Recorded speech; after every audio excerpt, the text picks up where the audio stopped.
Манай дараагийн апгрейд шаврын дугуй.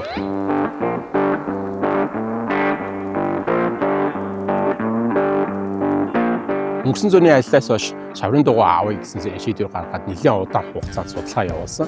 За тэгээд ингэж судалж явах хугацаанд ер нь яг шаврын дугуй бас шаардлагатай юм уу гэдгийг хүртэл бас бодоход хүрсэн. Тэгэхээр үүнээс шалтгаалаад ер нь яг бидний машинтай адилхан SUV ангиллын машин тохиромжтой бартаа замын дугуй үүний дотор ямар ангиллууд байдгийг, за тэгээд эдгээр нь ямар давуу сул талтай гэдэг олон төрлийн судалгаа хийсний үндсэн дээр өнөөдөр бид нар та бүхэнд туршлага хуваалцахаар энэ дугаарыг бэлтгэж байна.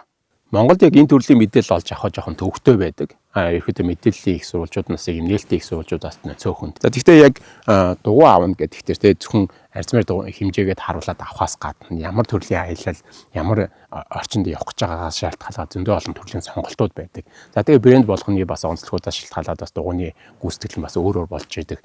За тэгвэл энэ талаар бас судалж өнгөрсөн хугацааг бас маш их цагийг өнгөрөөсөн.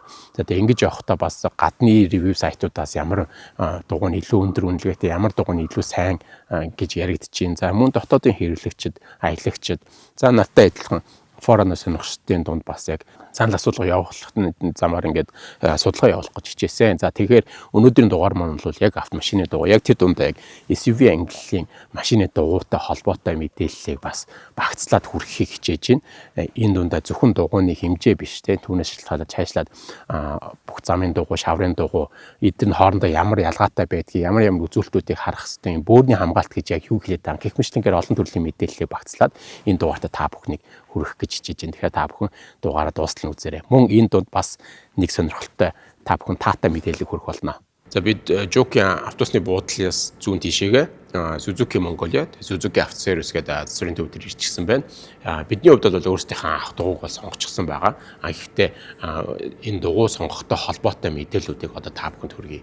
За энд миний урд бол Maxxis брендийн дугуйнуудаас за яг өнөөдөр ярих сэдвтэй холбогдуулаад бид 5 дугуйг сонгож аваад тавьчихсан байна. Тэгээд энэ Suzuki Mongolia Bridge Corporation гэдэг энэ бол Maxxis брендийг албан ёсоор оруулж ирдэг газар байдаг.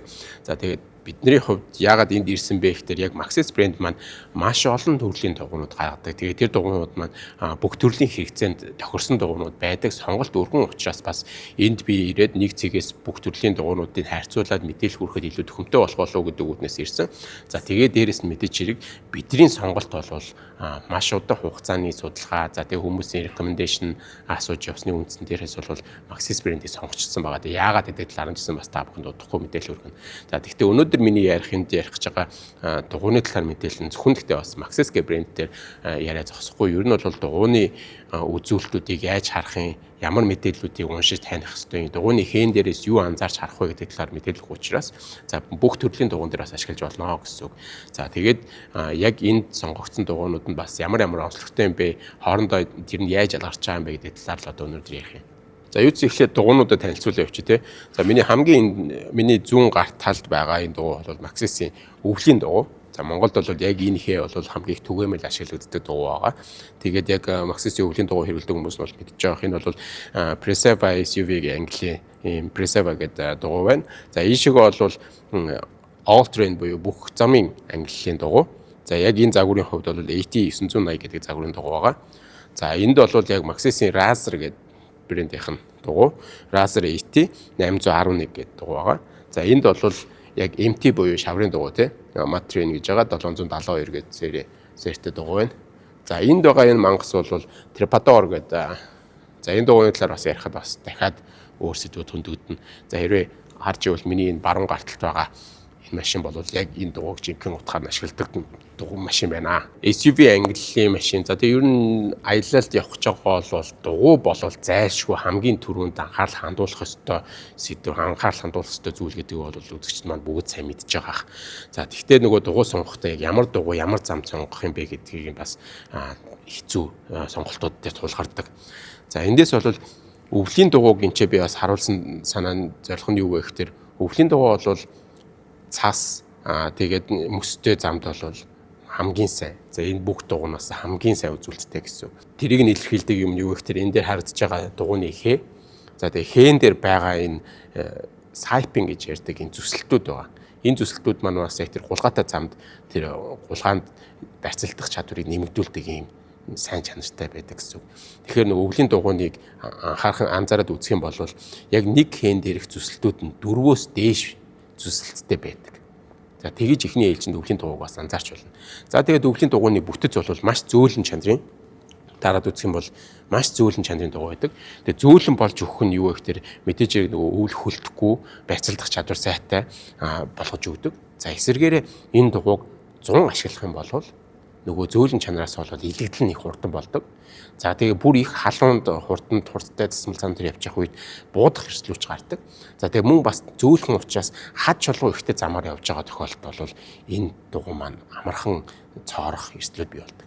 Тэгээд нөгөө бас яг туршлагагүй гэдэг ч юм уу бас анзаарахгүйгээс болоод өвлийн дугуйтайгаа аялж яваад дугуйгаа хаглахаа тэрнээсээ болж ер нь бол энэ дугуй муу юм байна гэсэн бас буруу ойлголтууд хүмүүсийн дунд төрчд юм шиг санагдсан. За тэгвэл энэ дугуйны чадахгүй байгаа зүйлүүдийн хийдэг дугуйнууд бол ET-ийн дугуйнууд байгаа. За ET дугуйнууд цаашаа өргөжлүүлээд MT дугуй ярина. За ET дугуйнуудын хувьд болох тэр all terrain гэж нэрлэдэг. All terrain гэдэг нь бүх төрлийн зам дээр зориулагдсан гэсэн үг. За ET дугуйнуудыг ашигладаг хүмүүсийн ерөнхий төрхийг нь аваад үзэх юм бол 50% хэрэглээтэй. Хотын замд 50%, хөдөө аялалд 50% ундаг хүмүүс ET дугуйг сонгуульд зохимжтой байдаг. Ер нь бол ойр ойрхон агаар салхинд гарчдаг, амралт өдрүүдэд агаар салхинд гарчдаг. За тэгээ хөдөө бол бид нар чинь 100 болгон наадмаар аялаа явцдаг гэдэг ч юм уу. Тиймэрхүү аяллуудаа хийгээ явдаг хүмүүст бол ET дугуйнууд хамгийн их өргөн хэрэглээтэй тохиромжтой байдаг. Гэхдээ ET дугуйны чадахгүй зүйлийг бас энэ чинь MT дугуй чадна. Тэр талаар нас удахгүй ярилцсан тий. За тэгээ ET дугуйн дотроо бас яг өвлийн хэрэглээнд тохирдоггүй чаддаггүй гэсэн бас үзүүлэлтүүд байдаг. Тэр үзүүлэлтүүд нь бол энэ бөөрөн дээр бас бичээстэй байгаа. Тэгээ тэр талаар нас удахгүй ярилцсан. За тэгээд хэрвээ ET дугуйг түрүүний өвлийн дугуйтай харьцуулаад үзэх юм бол за одоо яг миний нуур тарж байгаа Maxis-ийн ET 980 гэдэг энэ дугуйны хувьд бол түрүүний ярьсан нөгөө хөндлөн зүсэлтүүд сайпингууд маань арай цөөхөн болж ирж байгаа. За тэгээ хээнүүд маань илүү том. За тэгээд бас дундуур зайн бас ихсэж эхэлж байгаа. За одоо энэ дундуур бол одоо хуруу орох зайтай. За гэхдээ энэгээр бол зай арай багтай байх жишээтэй гэдэг ч юм уу. За буцаагаад энэ өвлийн дугуйн дээр харьцуулаад үзэх юм бол энэ зайнууд нэлээд шигүү. Тэгээд хээнүүд нь илүү ойрхон жижиг олон юм зүсэлттэй байх жишээтэй. За тэгээ ET дугуй маань яг Maxis-ийн хувьд бол за энэ ч би зөвхөн хоёр жишээг нь аваад ирсэн байна. Өшөө энэс гадна бас өөр төрлийн ET дугуйнууд бас санал болгодог юм билээ. Энэ хоёрын хувьд ялгаануудыг нь бас яг танилцуулах хувьд бол ерөнхий төрхийг хараад үзэх юм бол их ойролцоо. Гэхдээ энэ загвар нь арай илүү их хямд үнэтэй. За энэ загвар нь илүү өндөр үнэтэй тийм дугуй байна. За тэгэхээр яагаад гэдэг энэ дугуйны бас нэг чанарыг энэ бөөрөн дээрээс нутахгүй харуулъя. За тэгээд дээрээс нь яг ерөнхий төрхийг хараад үзэх юм бол энэ дугуйтай харьцуулахад нөгөө хээнүүд маань илүү томроод эхэлж байгаа. Үндсэн хээнүүд маань. За тэгээд яг энэ мөрний хэсэг, дугуйны мөрний хэсэг гэдэг байгаа. Энэ хээн дээр хээнүүд маань юм өөр болж ирж байгаа. Одоо жишээл энэ хээн болонгууд дотгошоогоо оролттой, тэнгууд дараагийнх нь хээн гадагшаа оролттой. Тэгээд дотгошоо гэдэг ч юм уу. За энэ гаднах тэгээд энэ гаднах хээнүүд маань бас нэлээд том болоод өгсөн. За тэгээд энэ хээний ялгаатай байгаа чанар нь ямар ч үстэй юм бэ гэхээр нөгөө яг бас жоохон шавартай үед бол энэ дээр одоо нэгс мацах тэр боломжийг илүү нэмэгдүүлж идэг гэсэн. Гаднах хээгээрээ бас энэ шавраа цацаад тэгээд дараагийн хээн дээрээ тэр дараагийн шавар дээр илүү зуурах, мацах чадварыг нэмэгдүүлэх зорилготой юм байдаг. За яг энэ дугуйны хувьд бол тэр байдал нь арай бага. Ерөнхийдөө хэн том байгаа ч гэсэн яг ийм ялгаатай чанарууд бага. Ерөнхийдөө ижил төрлийн хээ хэвлэлттэй байгаа гэсэн. За дээрэс нь энэ дугуйны хувьд бол за даацын мэдээж хэрэг одоо энэ Preserve-аас ийшээ ахуулаад эхлэхдээ LT буюу light track гэдэг ер нь бол манайхан бол даацын дугуй гэж хэлдэг ийм төрлийнх болоо явчихж байгаа.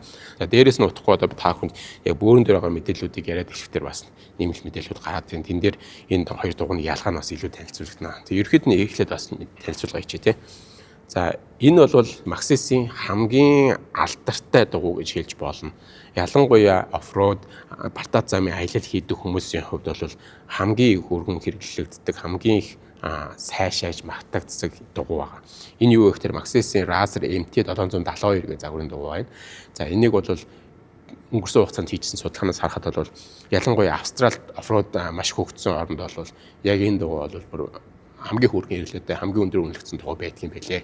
За энэ дугуйны онцлог түрүүний хоёр AT дугуйтай харьцуулаад үзэх юм бол за нөгөө хээнүүд маань өшөө бүр томроод эхэлж байгаа. Тэгээ өшөө гүнзгий болж эхэлж байна. За дээрэс нь хээ хоорондын зайнууд маань нэлээд том болоод одоо эрхийн уур түрүүн бол 7 ураар орсон бол одоо эрхийн уур орох хэмжээний зайтай болоод эхэлж байгаа. Энэ маань өөрөө ямар зан чанарыг бий болгож байгаа вэ гэхээр илүү нөгөө нэг шавартай зам дээр туулахад нөгөө шавар энэ дугуйныхаа хийн завсар одоо гацхгүй шавраа амархан цацаж гаргах боломжийг бий болгож идэг гэсэн. Эртний дугуйнуудын нэг сул тал нь бол яг нэлээд гүнзгий зузаан шавартай зам дээр бол сул тал ажиглагддаг. Ямар ч төрлийн эртний дугуйн дээр. Ягаад гэвэл эртний дугуйны яг хэрвээ анзаарчихвэл яг голын хээ маань илүү ийм шигүү ойрхон хоорондоо нэлээд зай багтай хээнүүд байгаа. Энэ ямар зорилготой ингэж хийгддэг вэ гэхээр нөгөө олон төрлийн зам дээр тэгээ тэр дундаа бас засмал зам дээр явхад дууг нь багасгаж тав тухайг нэмэгдүүлэх зорилготойгоор энэ зайнуудыг нэмэгдүүлдэг. Дээрээс нь олон төрлийн замаар зориулсан гэдэг утгаараа энэ дуу манаас илүү нөгөө эдлэгээ удаан байлгах зорилготойгоор илүү жоохон хатуу чанартай мэрзэн ашиглаж хийгддэг. Тэгэхээр энэ дуу маань яг шавранд ороод ирэхдээ энэ зай багтай хэсгүүдэд нь шавар шийгдээд шавартай болоод ирэхдээ дугуй маань гүлийчүүд жоохон шавартай ажиллах нь муу болоод эхэлдэг.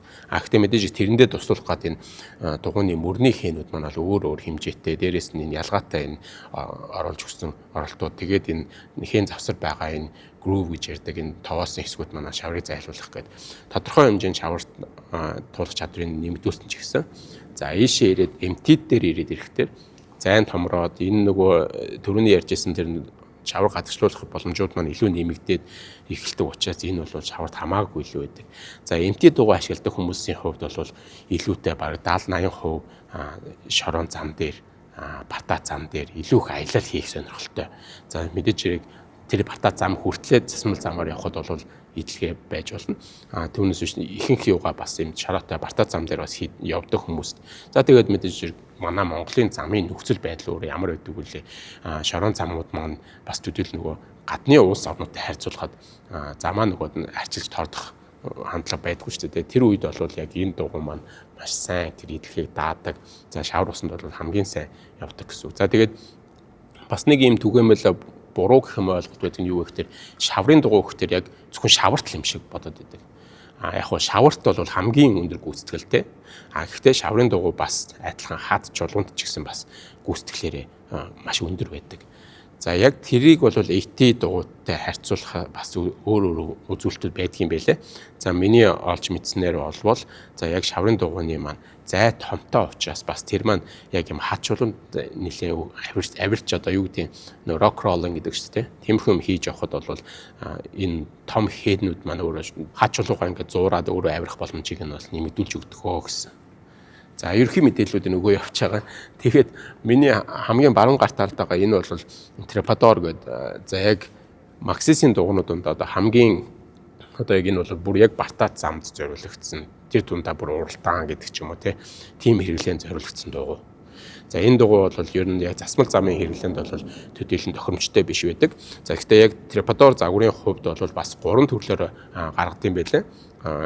Нэг нь болох тэр radial comp тэгээд энэ болох тэр bias загвар нь. Тэгээд яг энэ bias загвар нь бол ялангуяа маш идэлгээ даах чадвартай, даац өндөр юутай. Тэгээд хээнүүдийн хувьд харах юм бол маш юм хол зайтай шавар усыг бол жинхэнэ нөгөө уурч тасддаг. Тэгээд нөгөө бидний мэддэг нөгөө мазаалай, зэрлэг уралдаануудад хамгийн хүргэн ашиглагддаг тэрүүн байруудыг эзэлдэг ийм дугуй байгаа. Яг энтэй ижил төрлийн хээтэй дугуйнуудыг ер нь хүмүүс харж ирсэн байх. Тэгээд яг шавар усан цайн учраас бас яг өдөр тутмын хэрэглэн дээр зарим хүмүүс нөгөө энэ дугуйтайгаа яваад байдаг. Тэгэхээр энэ дугуйны маань эдлэгээ бол яг засмал зам дээр бол амархан электричтэй нэг сул тал бол байгаа. За тэгээд дугуйнуудын бөөрөн дээрх мэдээллүүдийг нь уншаад яг юу харах хэвтэй, тэндээс ямар мэдээллүүдийг авах хэвтэй гэдэг талаар ярилцаад цаашаа үргэлжлүүлээд яриагаар явъя. За хамгийн ихний ээлжинд бөөрөн дээрх мэдээллүүдийг уншихын тулд би яг энэ ижилхэн төрлийн буюу хоёулаа Олтрын загварын хоёр дугуйн дээр бас ярилцаад явъя гэж бодож байна.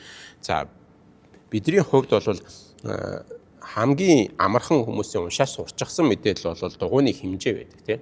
За одоо яг энэ дугуйны хувьд бол 285 7017 гэдэг хэмжээтэй дугуй байна. 285 гэдэг маань 285 мм буюу дугуйны өргөн, 70 гэдэг маань дугуйны захаас бодны үз зүрхтэлтэй яг энэ 70%, 285-ын 70% гэдэг энэ маань энэ дугуйны өндрийг хэлж байгаа. За тэгээ 17 гэдэг маань 17 инчийн бодонд харах дугуй гэж хэлж байгаа. За тэгээд R үсэг маань болохоор радиал гэдэг энэ дугуйны бүтцийн талаар хэлж байгаа гэсэн үг. За энэ мэдээллийг бол ерөөд нь ойлгомжтой мэдж байгаа байх. За тэгвэл энэс цаашаа өргөжлүүлээд ямар мэдээллүүд байдаг юм бэ? За энэ дээр бол одоо энд харагдаж байна. Энэ дугуй бол яг үйлдвэрсэн оныг бас энэ чи 4 ордон тоогоор илэрхийлсэн байгаа. За энэ дугуйны хувьд жишээлбэл 25 оны уртлын 2 тонн болох дээр 7 хоног илэрхийлж байгаа. Хойдлынх нь оноо гэсэн үг. 25 оны 1-р 7 хоногт үйлдвэрлэгдсэн. Цоошин дугуй байна тий. За тэгээд энэ хэрэглэгчдийн бас сонирхлоос шалтгаалдаг. Дугуйны энэ нэр брендийнх нь нэр нь бол ингээд цагаан үсгтэй. Яг энэ бол шинэ дугуй учраас цэнхэр байгаа. Энэ нь бол угаалтын явцад арилаад цагаан бичгтэй болчдөг. Хүмүүс бас цагаан бичгтэй, цагаан бөөртэй дугуйд бас дуртай байдаг. За тэгвэл яг энэ загварын хувьд бол чиглэл байхгүй нөгөө сумгуу учраас альж талаар нь ашиглаж болдог. Нөгөө талдаа бол хар бичгтэй, нэг талдаа цагаан бичгтэй байх. Яг энэ бол үзмжийн асуудал, хэрэглэгчдийн сонирхлын асуудал учраас нэгтэн чухал үзүүлэлт биш байх. За тэгээд цааш нь үргэлжлүүлээ харах юм бол за нөгөө дугуйны хэмжээний маань ард бол энэ хурдны индекс болон даацын индекс бичсэн байгаа. За тэгээ энэгээр бас энэ дугуй маань хэр хурдан явах дээд хурдыг нь зааж өгдөг гэсэн үг. Тэрнээс хурд хэтрүүлэх нь одоо стандартаас зөрчиж байна гэсэн санааг илэрхийлж байгаа. За тэгээ тэр талаар мэдээллүүдийг одоо энэ хүснэгтэр бас давхар харуулъя.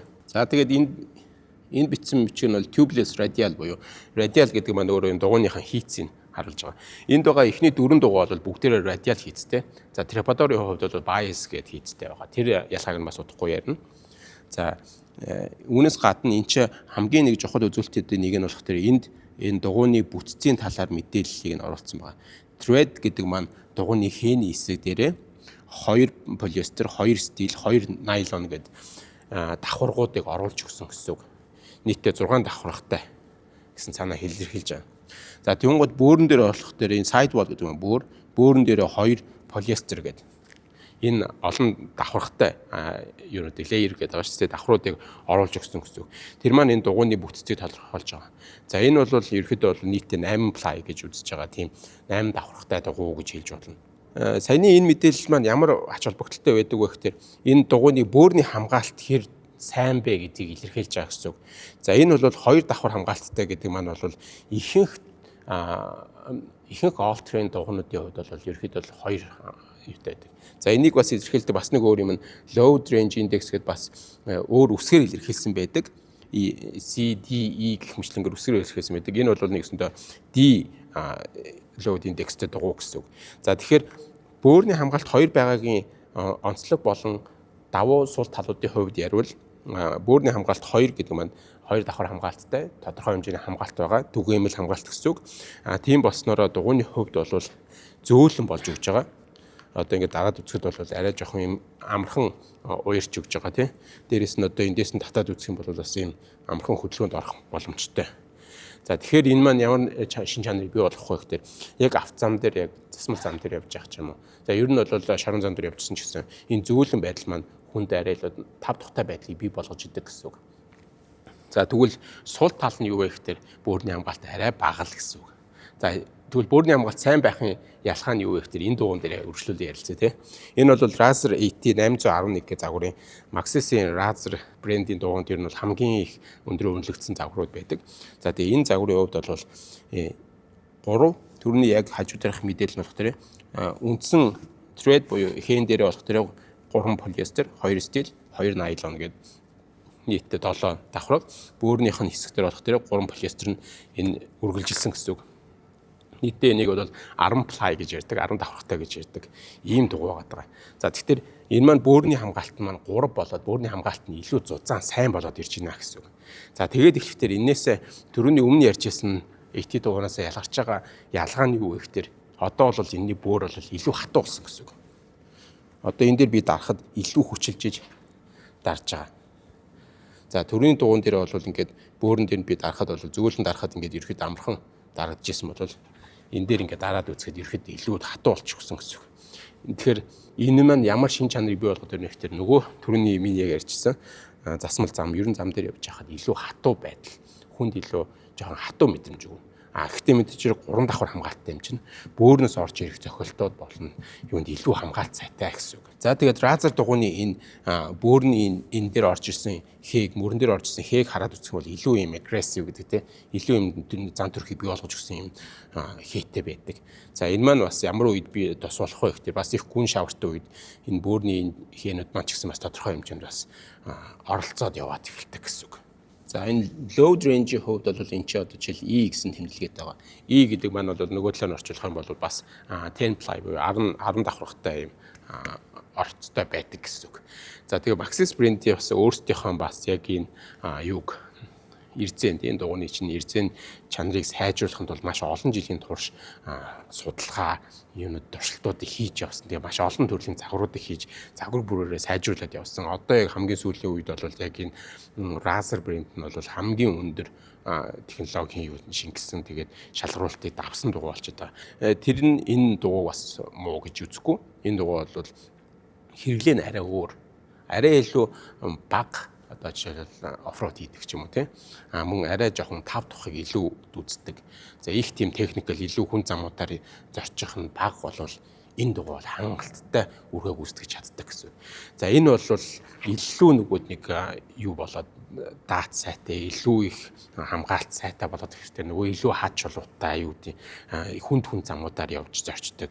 Илүү их аялах дуртай хүмүүст бол энэ Razer AT загвар маань илүү тохиромжтой болоод эхэлдэг.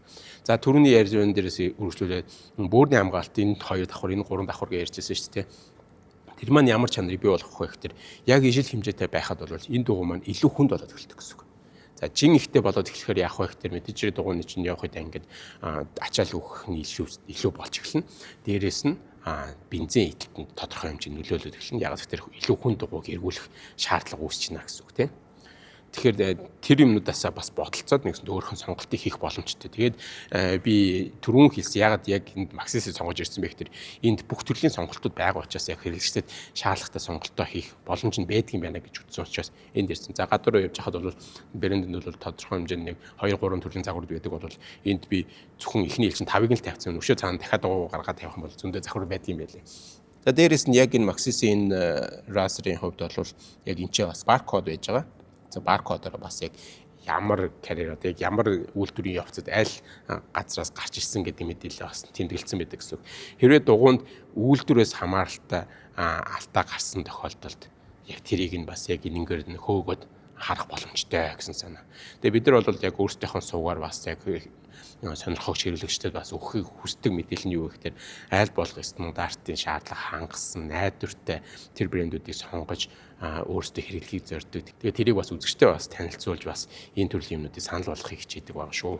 За өмнө хэлсэн та бүхэнд дуулахт нэг таатай мэдээ юу вэ гэвэл яг манай сувгийн үзэгч та бүхэнд зориулаад Bridge Motors Maxis брендийн зүгээс 10% хөнгөлт олгохоор болсон. За илүү дэлгэрүүлээд ярил 2025 оны 4 сарын 4-өөс 2025 оны 6 сарын 4-ний хооронд доор харагдаж байгаа Nomad Runner гэсэн кодыг ашиглаад Maxis брендийн төв салбар болох Jockey музей, Jockey автосны буудлаас жоохон зүүн тишээ Suzuki Mongolia, Suzuki автосервисийн дээр байрладаг төв салбар дээрээс Maxis брендийн бүх төрлийн дугуй худалдаж авахдаа 10% хөнгөлт авах боломжтой. Зөвхөн манай сувгийн үзэгч та бүхэн зориулсан ийм урамшууллыг санал болгож байгаа. Бид нартай адилхан энэ зуны аяллаа төлөвлөж байгаа шинэ дугуй авахар төлөвлөсөн хүн байгаа бол Maxis брендийн бүх төрлийн дугуй зөвхөн AT, MT биш те сонгосон бүх төрлийн дугуйд чинь 10% хөнгөлт авахар болсон шүү. Тэгэхээр бидэнтэй хамт байдагт баярлалаа. Манай сувгийг хэрвээ дагаж амжаагүй бол одоо заавал дагаарай. Мөн Maxis Mongolia гэдэг YouTube хуудас, Facebook хуудасуудыг нь бас дагаарай гэж зөвлөж байна. За тэгээд Razer AT-ийн хувьд өмнөх энэ AT-гээс ялгарч ирсэн бас нэг үзүүлэлт нь энэ бичигдсэн одоо зургаар илэрхийлсэн байдаг нь юу вэ гэхээр 3 peaks no rating буюу 3 оргилтой уул тэгээд цастай зургаар илэрхийлсэн мэдээлэл байдаг. За энэ маань ямар утгыг илэрхийлдэг вэ гэхээр энэ дугуй маань ерөөхдөө бүх төрлийн зам тэр дундаа бас цастай бартац зам ууланд бас тохиромжтой ашиглах боломжтой гэсэн тэр рейтингийг хангаж өгсөн дугуй гэсэн. За харамсалтай нь яг энэ дугуйны хувьд бол team рейтинг бол байхгүй байгаа. Тэгэхээр ер нь бол илүүтэй зуны хэрэглээнд илүү тохиромжтой. Энэ бол өвлийн хэрэглээнд тэр 3 peak rating гэдэг маань юу гэж хэлж байгаа вэ гэхээр за дугуйны маань энэ эрзэн бол хөлбөлт нь өмнөхөөсөө бол илүү бага. За тэгээд цаасанд бас явхад бол илүү тохиром одоо явах боломжийг бас бий болгож өгсөн гэсэн санаа. Миний энэ урд харж байгаа дугуйнуудаас за тэр өвлийн дугуй бол мэдээж цаастай тэмдэглэгээтэй бас цаасан зориулагдсан дугуй байгаа. За бусад дугуйнуудын хувьд бол энэ ганцаархнаа тийм дугуйгаар онцлогтой. Энэ рейтингийг хангасан бас яг IT дугуйнуудаас тийм ч их түгээмэл байдаггүй. Бас 100 хэдэн тооны топ брендүүдийн хувьд яг энэ рейтингийг хангаж цаасанд бас ашиглах боломжтой болгодог. За тэгэхээр энэ дугуй маань бас зарим тохиолдолд яг би бас өөрөө хувьдаа бол мэдгүй гэхдээ бас энэ дугуйг өвлийн хэрэглээндээ ашигладаг хүмүүс бас байдаг. Нөгөө бүх төрлийн зам гэдэг утгаараа өвлийн хот хэрэглэн ч гэсэн ашигладаг. Яг хөө тэрийг нь хэрэглэгчд маань өөрсдийнхөө юунда нийцүүлээд бодох үз. Яг энэ бол мэдээж яг өвлийн өвлийн хэрэглэн зориулсан дугуйтай харьцуулахад бол гүйцэтгэлийн хувьд арай бага. Гэхдээ боломжтой гэдгийг нь бол рейтингээр нь илэрхийлсэн байна. За тэгээд дугуйны маань нөгөө бүрэн дээр бас бичсэн байна. Энэ сүүлийн үеийн шинэ дугуйнууд дээр одоо яг энэ будгаар энэ ч ингэ тэмдэглэгээ үүснэ бичсэн байдаг. За тэгээд эдгээр маань болохоор бас яг обууд угсрах үедээ бас энэ цэгүүдэд харж тохируулаад за тэгснэр бас балансыг бол тохируулахад илүү хялбар болгож өгдөг гэсэн санааг илэрхийлээд энэ тэмдэглэгээнүүдийг тэмдэглэгдсэн байдаг. Ерөнхийдөө топ брендийн дугуйнууд бол сүүлийн дугуйнд бүгд ийм тэмдэглэгээтэй болж гисэн байна. За энэ дугуйны хувьд хэмжээг нь болохоор 37-г харьцах нь 12.5 тэгээд 17 гэсэн хэмжээтэй байгаа. Энэ маань ямар учиртай вэ гэхээр 37 гэдэг маань болохоор дугуйныхаа нийт өндрийг илэрхийлж байгаа. 37 инчийн өндөртэй инчээр илэрхийлж байгаа гэсэн. 12.5 гэдэг маань өргөнийх нь хэмжээ. Энэ тэмдэглэлийн хувьд бол 32-ыг харьцах гэдэг x тэгээ 12.5 гэсэн байгаа. Энэний хувьд ихтэй дашуу зураас илэрхийлсэн байгаа шүү дээ. Тэгэхээр дугуйны хэмжээг бас өөрөөр илэрхийлдэг. За энэ 285 70.7 гэх мэтлэгээр энэ хэмжээний хувьд бол маш холимог систем гэсэн. За 285 гэдэг мм өргөний илэрхийлээд 70% гэдэг бас тоо бодуулаад 17 инч гэдэг бас империал системийн ободны хэмжээг илэрхийлдэг бол энэ дугуйн дээр бичигдсэн байгаа энэ хэмжээсийн хувьд бол 37-г харьцах нь 12.5 17-г бүгд инчээр империал системийн инчээр илэрхийлсэн ийм хэмжээ байгаа. Сүүлийн үед бол хүмүүс бол дугуйныхаа өндрөөр нь шууд ярьдаг болсон байгаа. 37 инчийн дугуй, 32 33 инчийн дугуй гэдээ ярьдаг болчихсон. За тэгээд ийшээ MT дугуйн дээр үргэлжлүүлээд зарим нэг мэдээллийг хүргэе.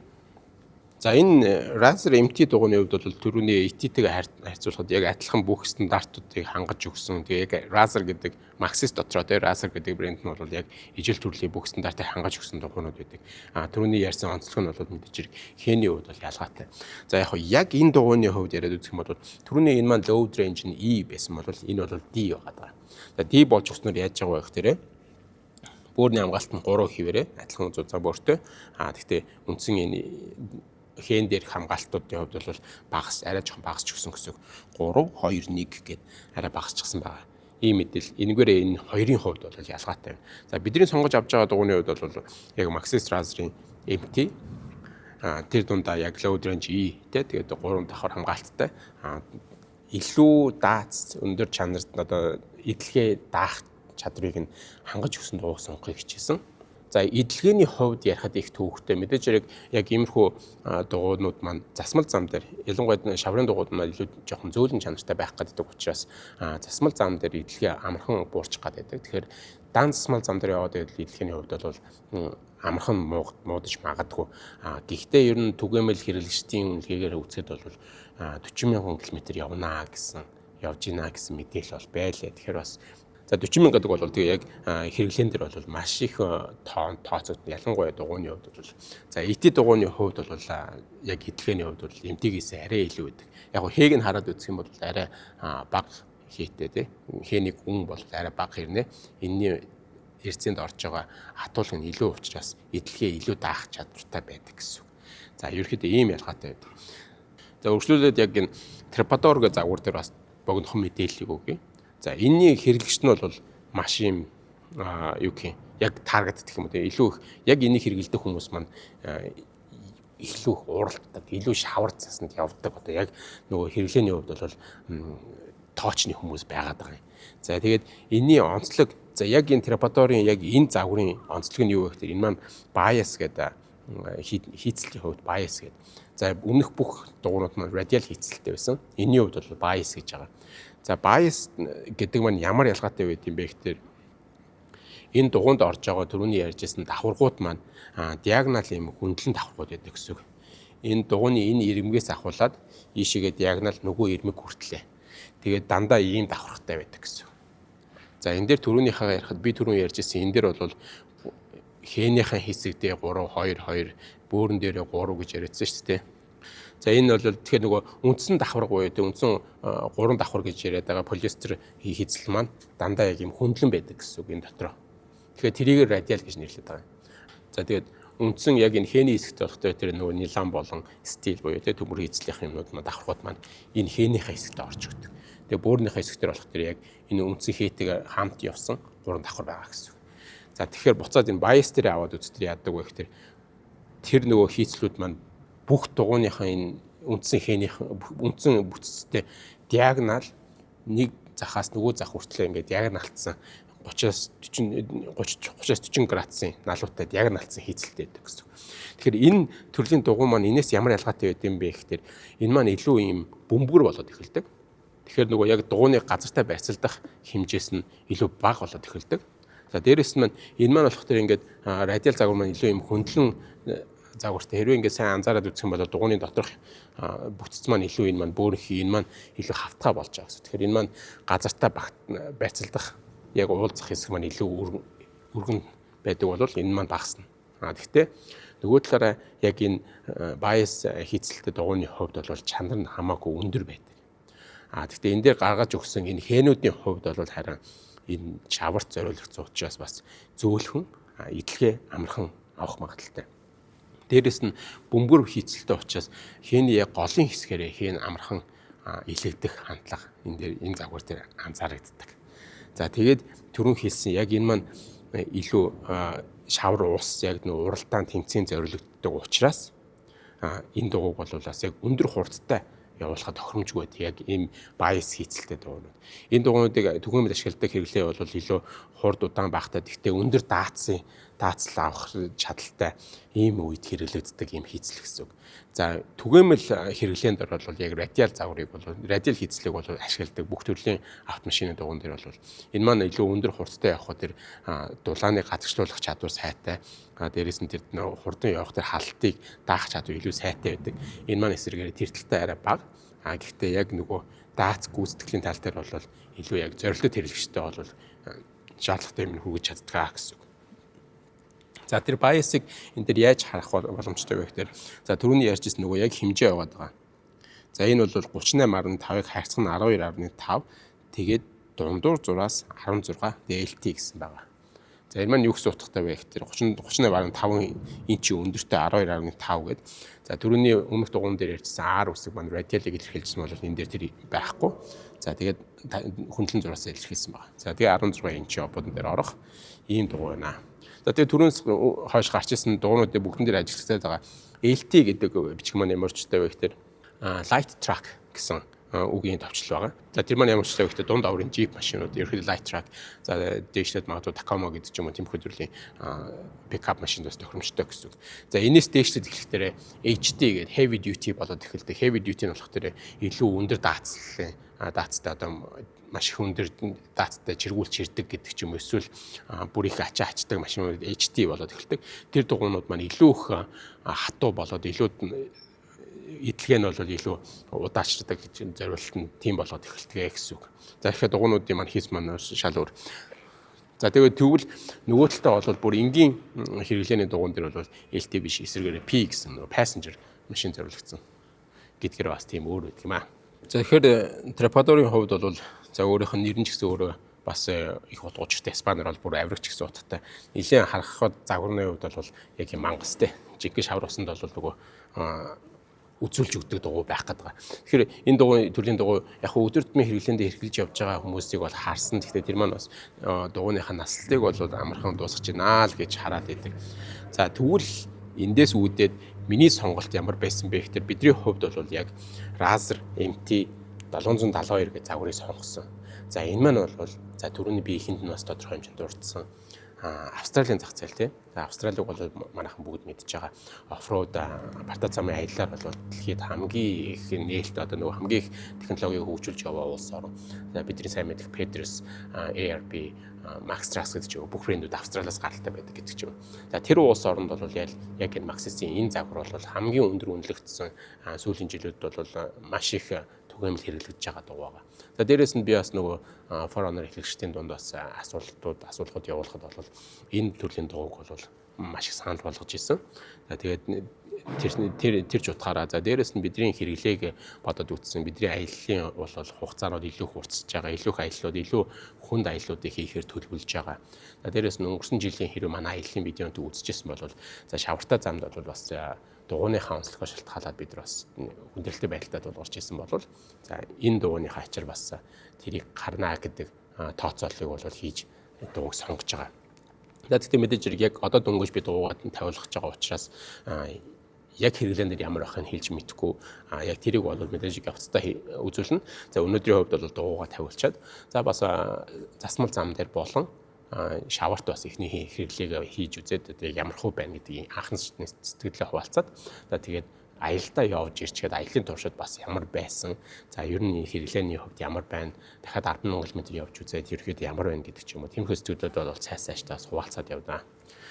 Тэгээд дээр нь энэ дугуйг бас сонгосон шалтгаануудын нэг нь энэ хэн дээр бас их онцлог нэг юм байгаад байгаа. За дөрөв миний ярьсан яг энэ шавар гадагшуулах боломжтой, дээрээс нь хоорондоо зайтай, тэгээд шавранд одоо гүйцэтгэл илүү сайн гэж байгаа. Дээр нь бас нэг анзаармаар байгаа юм юу гэхээр гол харагдж байгаа хэнүүдийн онцлог байгаа. Эдгээр маань илүү юм бөөр хийдүү, тэгээд энэ гадагшаага чиглэсэн сумууд маань болохоор мэдээж хэрэг шавар усыг гадагш нь чиглүүлж өгсөн.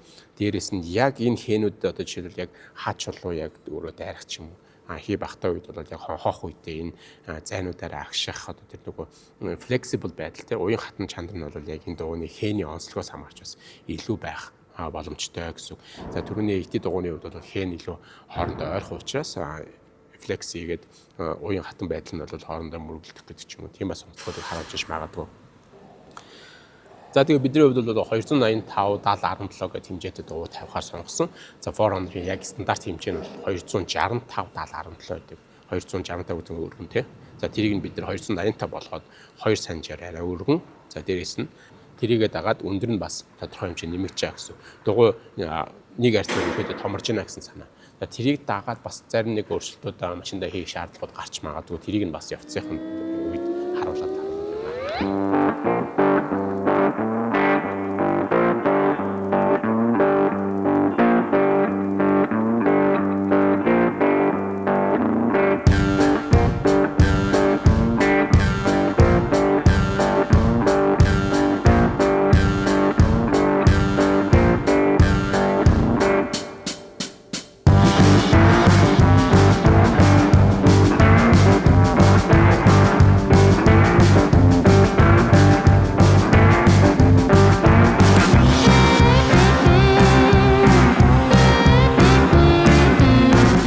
Хэмжээ томроод ирэхдээ үндсэн яг энэ аркн дотор багтсаж байгаа. Гэхдээ тулгардаг асуудлууд нь юу вэ гэхээр хажуу тийш нь тулсан дарах тий.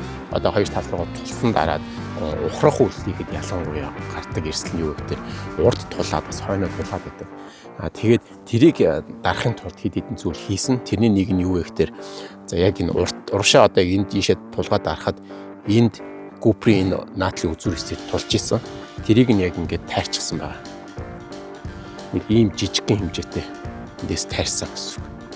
Энийг тайрж иж яг энд тулж исэн хэсгийг нь чөлөөлж өгсөн гэсэн. За тэгээд нөгөө тийшээ дарахаар одоо найшаа дарсан үед энэ дугуйны наадлын өнцөг хойноо тулаад эхлээд тэгээд тулахдаа яг энэ дээр ингэж тулж исэн. Яг энэ хэсгээр одоо цайрч харагдаж байгаа. Энэ тулсан хэсэгтэй байсан. Тэгээд энэ шаврын хаалтыг нь бас авчихсан байгаа гэсэн. Тэгжиж энэ дугуй маань чөлөөтэй эргэлдэх боломжийг биелүүлсэн гэсэн. За мөн өмнөх дугаартаа ярьжсэн манай машин уршаага жоохон тонгоочхоод байна гэж ярьжсэн бол яг энэ том дугуйгаа тааруулсан тул тэр тонгоос нь засахын тулд бас яг урдаа амарчныхан тэгээд 1.5 см спейсер тавьж өндөвж өгсөн. Ингэснээр одоо дугуй маань илүү чөлөөтэй эргэх үедээ ямар нэгэн хаврах зүйл болж өгсөн гэсэн. За ингээд спейсер урдаа тавьж өгснөөр нөгөө урдаа уршаага тонгоогоод байсан маань ингээд нэлээд өргөгдөж өгөөд одоо илүү тэнцэж өгсөн байгаа. За тэгээд нөгөө том дугуйгаа багтаах давуу талыг бас буулгаж өгсөн. За Maxis-ийн Razer MT дугуйгаа тавьчихад одоо туршилт хийж үзэх гээд гараа явж байна. Тэгээд ерөнхийдөө яг одоогийн байдлаар бол шулуун зам дээр явж байгаа анхны сэтгэл бодоод үзэх юм бол за ер нь яг MT дугуй тавьснаар ямар өөрчлөлт гарах вэ гэдэг дээр нь тулгуурлаад яриа л да тий. За MT дугуйгийн хамгийн хүмүүсийн шүүмжилдэг гэх юм уу яг ярьдаг юм нь юу вэ гэхээр 5 дахь хувьд яг засмал зам дээр болмоо үүнд нөлөөлдөг хүчин зүйлүүд нь жоохон хатуу. Дээрээс нь road noise гэж ярьдаг. дуу чимээ ихтэй гэж ярьдаг. За хэрвээ ингээд та бүхэн бас жоохон сонсогдож магадгүй. Яг ингээд засмал зам дээр шулуун зам дээр ингээд явж явах үед бол мэдээж хэрэг дуу бол ихсэж байгаа. Гэхдээ бидний өмнө хэрэгжилж исэн дугуй маань өөрөө BF Goodrich-ийн KO2 гэдэг дугуй байсан. Тэр дугуйд өөрөө ерөнхийдөө хатуу гэдгээр алдартай. Тэгээд яг эдлэгээ сайтай л да. Гэхдээ хатуу байдаг нь бол хэрэглэгчд мэддэг. За дээрэс нь дугуй маань бас нэлийн илгэжсэн байсан болох тэр бас дуу ихтэй болчихсон байсан. За тэгвэл яг тэндээс энэ рүү шилжихэд бол шилжилтийн хувьд бол биднэрт мэдэгдэх мэдрэмж нь бол харьцангуй бага байна. Дугуйгаа жоохон томруулаад 285-70-17 гэдэг хэмжээтэй болгосон. Ингэснээр бас одоо яг жолоочд мэдрэгж байгаа мэдрэмжийн хувьд юу гэж санагдах вэ гэхээр хурд авалтан дээр баг зэргийн нөлөөлөл үзүүлнэ гэсэн. Хурд авахтаа жоохон удаашрна гэсэн үг. За тэгээ эн чинь өөрөө MT дугуй чинь өөрөө ер нь бол жоохон хүнд дугуй. За тэгээд тэр хүнд дугуйн дээр нэмэх нь арцмаар нь томроод эхлэхдээ бас яг тэр хурд авалт баг зэргийн нөлөөлөл үзүүлж байгаа. Гэхдээ нэг л арцмаар 285 гэдэг нэг жоохон арцмаар дэвшлүүлж байгаа учраас бүр тэгж их хүнд нөлөө үзүүлэхээр санагдахгүй байна. Одоогоор бол яг гэж шулуун зам жоохон хүч аваад хурдлуулад явуулъя гэхэд бол боломжтой. За харин юунууд дээр эргэлтүүд дээр ч юм уу ер нь өрүүлэнд жоохон хатуу болчдөг. Эргэлт хийхэд бас жоохон төвөгтэй тийм хатуу мэдрэмж өгдөг гэсэн. Тэр мэдрэмж нь ч гэсэн харьцангуй гайгүй эмти дугуй руу шилжиж байгаа. Дээрээс нь арцмаар томорч байгаа гэж бодоход тэр нөлөөлөл нь бол харьцангуй гайгүй санагдаж байна. За тэгээд яг тэгтээ дугуйны маань зориулт нь өөрөө илүү их бартаа замын аялалд явдаг, бартаа замаар илүү их явдаг хэрэглэгчдэд чиглэсэн зориулсан дугуй учраас яг тэр онцлогуудыг нь бол мэдээж хэрэг бартаа зам дээр, шорон зам дээр, за ялангуяа бүр яг шаврын зам дээр бол илүү мэдэрнэ. За яг Maxxis Razer MT, за тэгээ ET гэдэг те Maxxis-ийн дугуйнууд бол би өмнөөс хийсэн австралчуудын хувьд бол маш их өндрөөр үнэлэгддэг тийм дугуй байгаа. Ингээд түрүүний ярьсан бүх үзүүлэлтүүд олон төрлийн мэдээллийг цуглуулад гаргасан шийдвэр маань Maxxis Razer MT дугуйг сонгосон байгаа. Тэгэхээр Maxxis Razer MT дугуйны хувьд бол бидний яг төлөвлөж байгаа илүү урт хугацааны аяллууд, илүү бартаад хүнд аяллуудад зориулсан яг бидний хэрэгцээг хангаж өгөх ийм дугуй гэж сонгож авсан. Учир нь юу вэ гэхээр ер нь бол яг машинаар аялж байгаа үед бол энэ дугуй чинь өөрөө нэг төрлийн даатгал. Яг энэ дугуй газартаа яг нийлж байгаа гол тулах цэг учраас хамгийн найдвартай сайн байх гэдэг шалгуурыг бол бид нэр өөрсдөө бас хайж явахдаа тавьсан. Тэгээд энэ шалгуурт маань хамгийн их нийцжсэн. За тэгээд өмнө хийсэн бусад хэрэглэгчид болон гадны сайтууд бүх төрлийн газруудад хамгийн өндрөөр үнэлэгддэг Maxxis брэнд тэр дундаа Razer MT загварыг нь бол бид сонгож тавьж байгаа. Ер нь бол яг MT загвар MT дугуйнуудыг ер нь бартаа замын аялал хийхдээ илүү их одоо юу гэдэг 70% бартаа замаар аялдаг, 30% хотод хэрэгэлдэг ч юм уу. Тиймэрхүү байдлаар хэрэглэгчдийн зам төрхийг нь тодорхойлж борлуулалтанд гаргадаг. Тэгэхээр бидний хувьд ч гэсэн машина бол илүүтэй яг аялалдаа илүү төвлөрүүлж унтахаар зорж байгаа. Ер нь бол хотын хэрэглээ нь бол харьцангуй багасчихсан. Тэгэхээр бол яг бидний хэрэгцээний дугуй маань маш тохирж байгаа гэж үзэж байгаа. За тэгээ яг үзэмжлэлээс нь харах юм бол Maxxis Razer дугуй яг энэ MT дугуйны хувьд бол бөөрийн дизайн маш гоё.